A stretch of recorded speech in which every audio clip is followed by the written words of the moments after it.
প্রতিবন্ধীরা দেশের গর্ব, তাদের বাদ দিয়ে দেশ করা পরিকল্পনা পরিপূর্ণ হবে না। গুলশান সোসাইটি পার্কে শারীরিক, মানসিক ও বুদ্ধিবৃত্তিক প্রতিবন্ধীদের সাথে মতবিনিময় অনুষ্ঠানে এসব মন্তব্য করেন তারেক রহমানের মেয়ে জায়মা রহমান।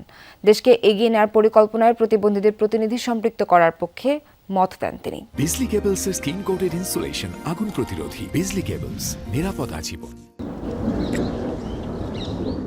গুলশান সোসাইটি পার্কে শারীরিক, মানসিক ও বুদ্ধিবৃত্তিক প্রতিবন্ধীদের সাথে মতবিনিময় করেন Zaima Rahman. Prospering together and inclusive Bangladesh শিরোনামের মতবিনিময় অনুষ্ঠানে দেশের বিভিন্ন জেলা থেকে নিজ নিজ ক্ষেত্রে সফল বেশ কজন প্রতিবন্ধী তাদের অভিজ্ঞতা ও প্রত্যাশা ব্যক্ত করেন। আমার সাথে যারা চাকরিতে নিযুক্ত হয়েছে তাদের কিন্তু ইনক্রিমেন্ট হয়েছে, তাদের প্রমোশন হয়েছে, আমার কিন্তু প্রমোশন হয়নি। যদি ল্যাপটপ পেতাম, আমি যদি ট্যাব পেতাম, আমি ওভারকাম করতে পারতাম, যেটা আমি কখনো পাইনি।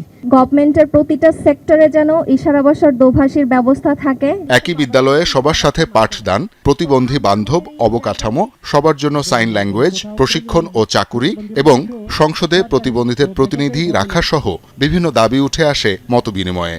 আমাদের প্রতিবন্ধী ব্যক্তিদের জন্য পলিসি গঠন করার জন্য একজন প্রতিবন্ধী ব্যক্তিদের প্রতিনিধিত্ব চাই। আমাদের জাতিসংঘের যে সনদ আছে ওই সনদ অনুযায়ী আমাদের একটা আইনের দরকার। রাষ্ট্র এই আইন মোতাবেক আমরা চলমু। সুরক্ষা আইন প্রতিবন্ধীদের নতুন করে এটা প্রণীত হোক ওই আন্তর্জাতিক আইনের সাথে মিল রেখে। আমি চাই কোনো একটা স্ট্রং আইন থাকুক যেটা আমরা প্রতিবন্ধী নারী হিসেবে আমাদের কর্মক্ষেত্রে প্রয়োগ করতে পারি।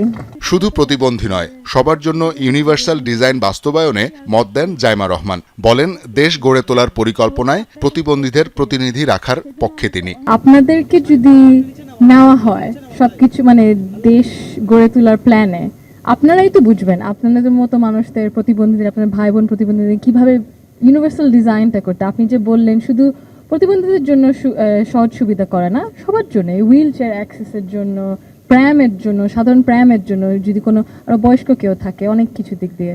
তো আপনি যে বললেন যে দেশের গর্ব আপনারা হবেন, আর আপনারা তো দেশের গর্বই আমার মনে হয়। শওকত মঞ্জুর শান্ত, যমুনা নিউজ, ঢাকা।